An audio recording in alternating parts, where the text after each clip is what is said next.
कल्पना कीजिए कुरुक्षेत्र का एक बहुत ही विशाल मैदान है।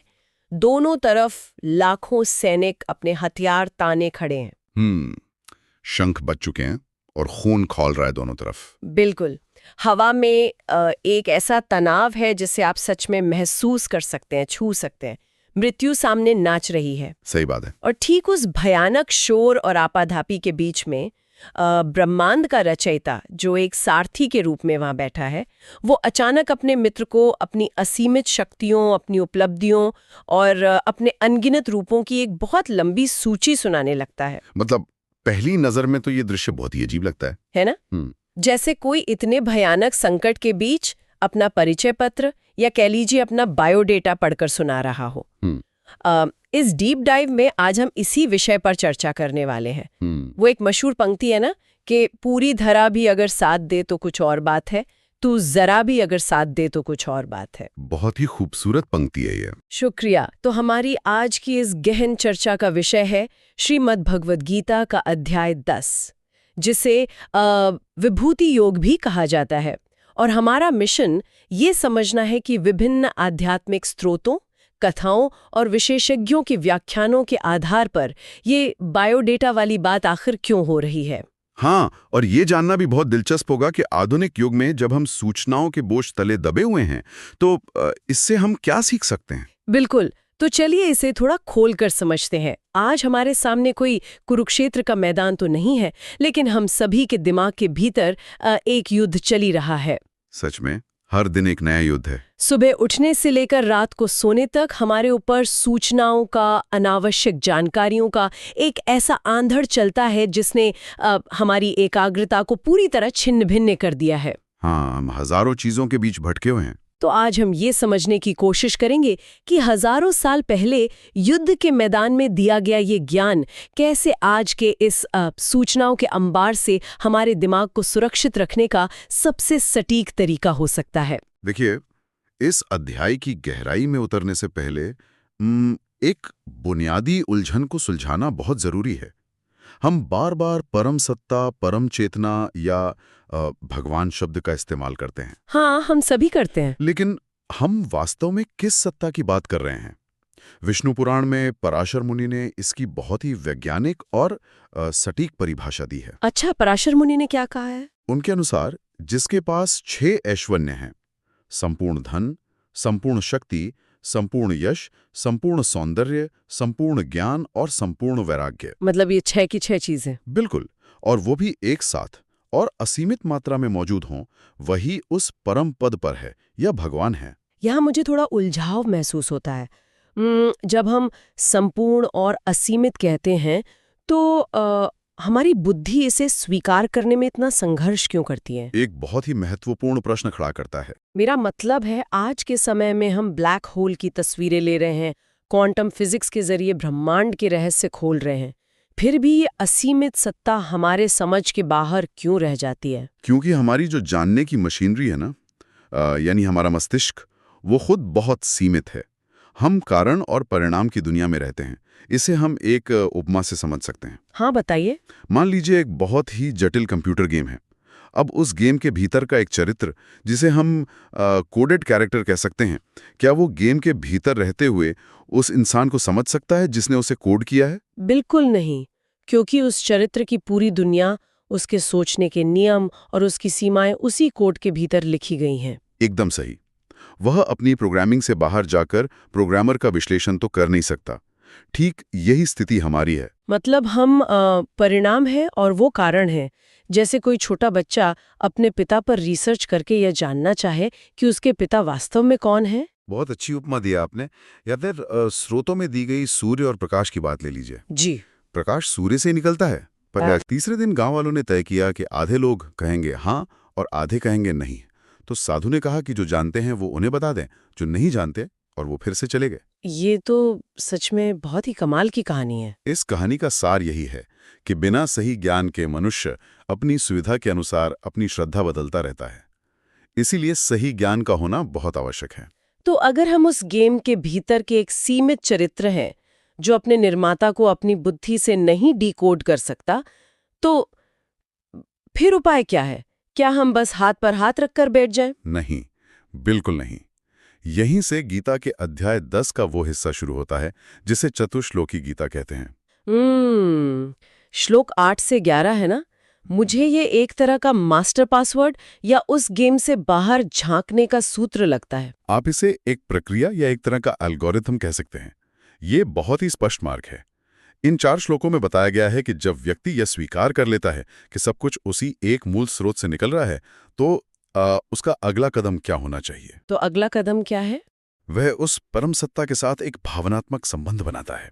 और जब वह पूरी एकाग्रता के साथ उस स्रोत का चिंतन करता है, तो वो परम चेतना स्वयं एक दीपक की तरह उसके भीतर के अज्ञान के अंधेरे को मिटा देती है। लेकिन सिद्धांत सुनना एक बात है और आज की इस भागदौड़ भरी जिंदगी में उसे लागू करना दूसरी बात।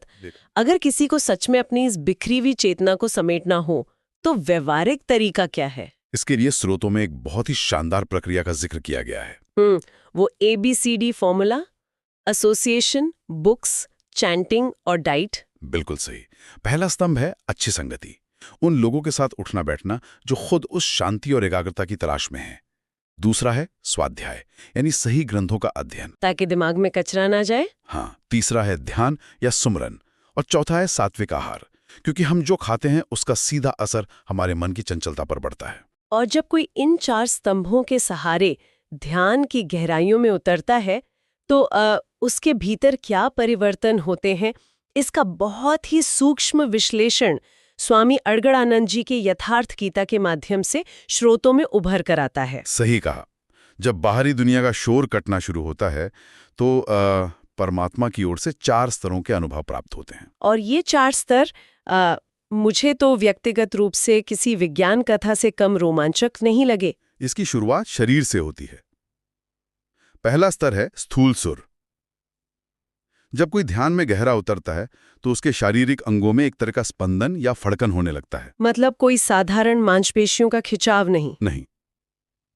ये उस प्राण ऊर्जा के केंद्रित होने का पहला संकेत है। शरीर जो हमेशा बाहर भागता था, अब भीतर की ओर मुड़ रहा है। ये समझ में आता है, शरीर का अपनी ऊर्जा को समेटना।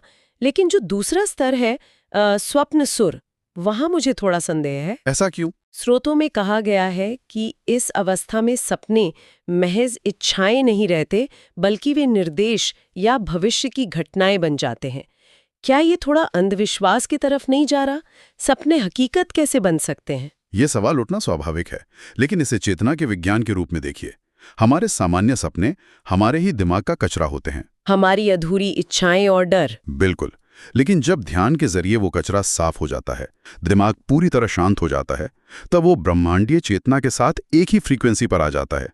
उस समय के दृश्य संकेत होते हैं। अच्छा, अगर मैं इसे थोड़ा और सरल करूं, तो ये एक पुराने रेडियो को ट्यून करने जैसा है। हाँ, ये उपमा बहुत सटीक बैठेगी। शुरुआत में जब आप नॉब घुमाते हैं, तो सिर्फ खड़खड़ाहट की आवाज आती है।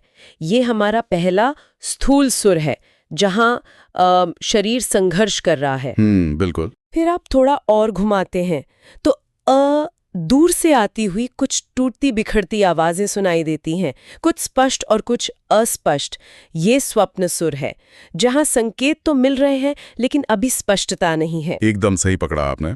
और जब आप नॉब को बिल्कुल सही जगह पर ले आते हैं, तब आता है तीसरा स्तर, सुषुप्ति सुर। इसमें क्या होता है? ये एक बहुत ही असाधारण अवस्था है, जहां शरीर तो जागृत रहता है, लेकिन मन की सारी हलचल सुप्त अवस्था में चली जाती है। एक पूर्ण ठहराव। यहाँ बहुत ही स्पष्ट दृश्य और चेतावनियां मिलती हैं। और इसके बाद जो आखिरी अवस्था है समसुर, वो तो जैसे आप सिर्फ रेडियो सुन नहीं रहे, बल्कि आप खुद उस रेडियो स्टेशन के भीतर जाकर बैठ गए हैं। हाँ, और श्रोतों के अनुसार यहाँ पहुंचकर व्यक्ति त्रिकालज्ञ हो जाता है, तीनों कालों को जानने वाला। वो समय की नदी से बाहर आ जाता है। और जब कोई साधक इस अवस्था तक पहुंच जाता है, जब उसे हर तरफ केवल उसी एक सत्ता का प्रकाश दिखाई देने लगता है, तब उसे संसार की हर श्रेष्ठ वस्तु में उसी एक का रूप नजर आता है। और यहीं से अर्जुन के अनुरोध पर भगवान अपनी विशिष्ट विभूतियों का वर्णन शुरू करते हैं। हाँ, और वो सूची सच में बहुत ही विशाल और विस्मयकारी है। वे कहते हैं कि वेदों में मैं सामवेद हूँ, पर्वतों में हिमालय हूँ, नदियों में गंगा, गायों में कामधेनु, सर्पों में वासुकी और पक्षियों में गरुड़ हों। ये सब बहुत ही प्रेरणादायक लगता है कि हर श्रेष्ठ चीज उसी परम चेतना का प्रतिबिंब है। लेकिन यहाँ मैं एक बहुत ही गंभीर आपत्ति जताना चाहूंगी।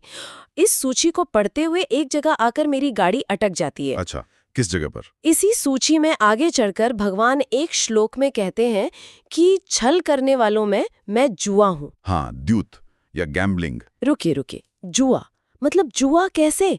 मुझे ये बात बिल्कुल हजम नहीं हुई। जरा सोचिए, जिस जुए की वजह से पांडवों ने अपना सब कुछ खो दिया, द्रौपदी का चीरहरण हुआ और ये पूरा महाभारत का विनाशकारी युद्ध हुआ, वही भगवान कह रहे हैं कि उस जुए में भी मैं ही हूँ। आपका ये विरोध बहुत ही तार्किक है। मतलब ये तो नैतिकता के बिल्कुल खिलाफ लग रहा है ना? अगर हम इसे बड़ी तस्वीर से जोड़कर देखें तो हमें अपने सीमित मानवीय नजरिए से ऊपर उठकर अद्वैत के रहस्य को समझना होगा।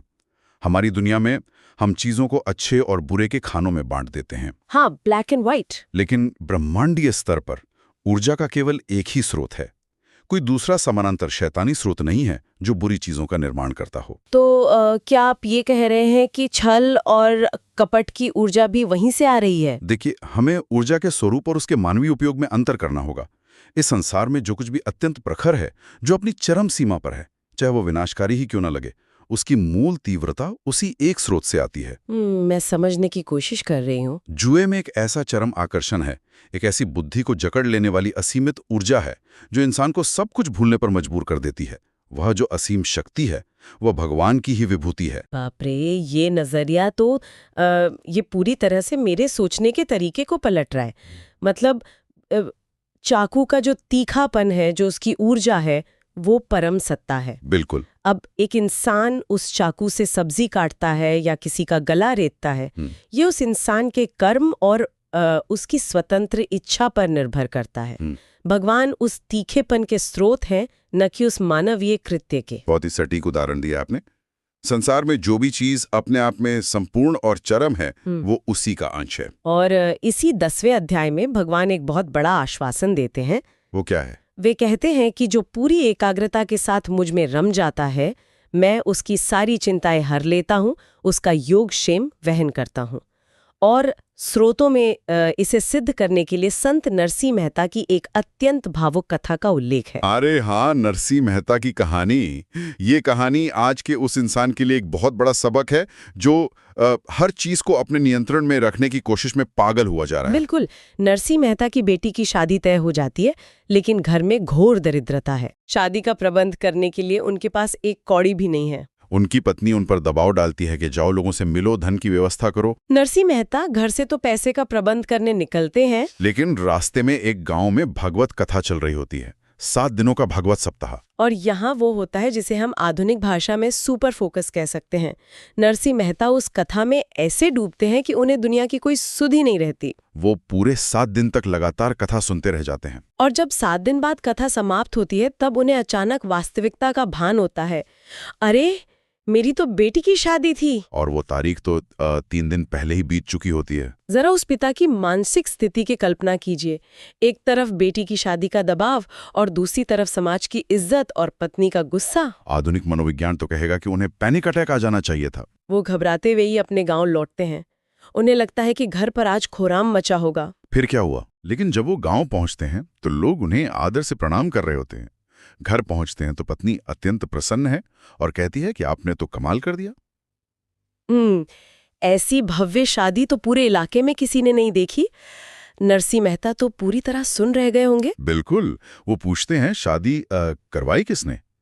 तब पत्नी बताती है कि उनके जाने के कुछ दिन बाद एक 11-12 साल का बेहद तेजस्वी बालक आया था, जिसने कहा कि मुझे नरसिंह जी ने भेजा है। हाँ, और उस छोटे से बालक ने अकेले ही पूरी शादी का इतना विशाल प्रबंध किया जो किसी आम इंसान के बस की बात थी ही नहीं। सच में रोंगटे खड़े कर देने वाली घटनाएं हैं। ये घटना सिर्फ एक कथा नहीं है, ये एकाग्रता के उस चरम स्तर का परिणाम है जब कोई व्यक्ति बाहरी दुनिया के सारे शोर को काटकर, अपनी सारी चिंताओं को छोड़कर पूर्ण रूप से समर्पित हो जाता है, तो वो परम सत्ता स्वयं हस्तक्षेप करती है। बहुत ही गहरी बात है।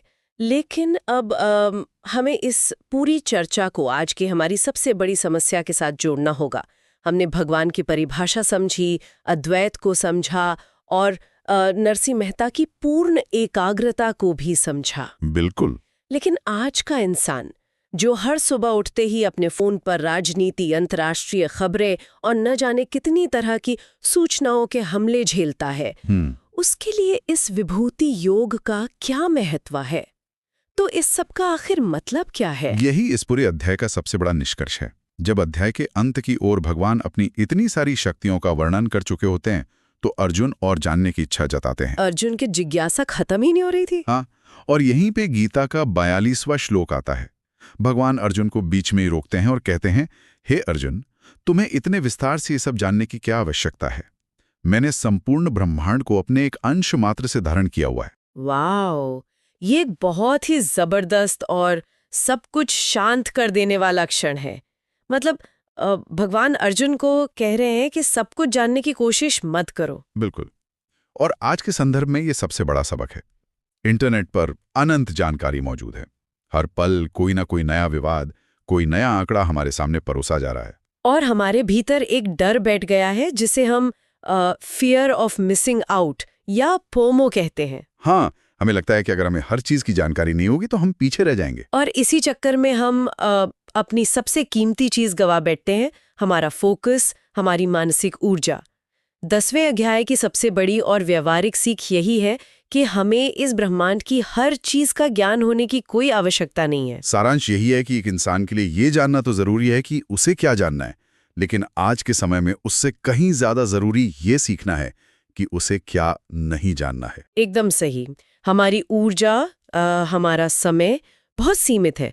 हमें उसे केवल उन चीजों पर केंद्रित करना चाहिए जो हमारे जीवन के लक्ष्य, हमारे स्वधर्म से जुड़ी हों। जो सूचना हमारे मार्ग में सहायक नहीं है, उसे निर्ममता से नजरअंदाज करना ही आज के युग का सबसे बड़ा योग है। 10वां अध्याय यही करता है। ये उस अनंत का दर्शन तो कराता है, लेकिन साथ ही ये भी सिखाता है कि उस अनंत में भटको मत, बल्कि उस एक मूल पर ध्यान केंद्रित करो जहां से सब कुछ निकल रहा है। बहुत ही सुंदर विश्लेषण।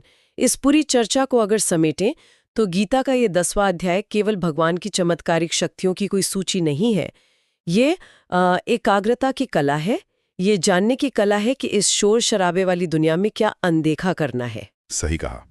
यह हमें अत्यधिक जानकारियों के बोझ से बचाता है। तो विदाई लेने से पहले मैं श्रोताओं के लिए आज की इस चर्चा से जुड़ा एक विचार छोड़कर जाना चाहती हूँ।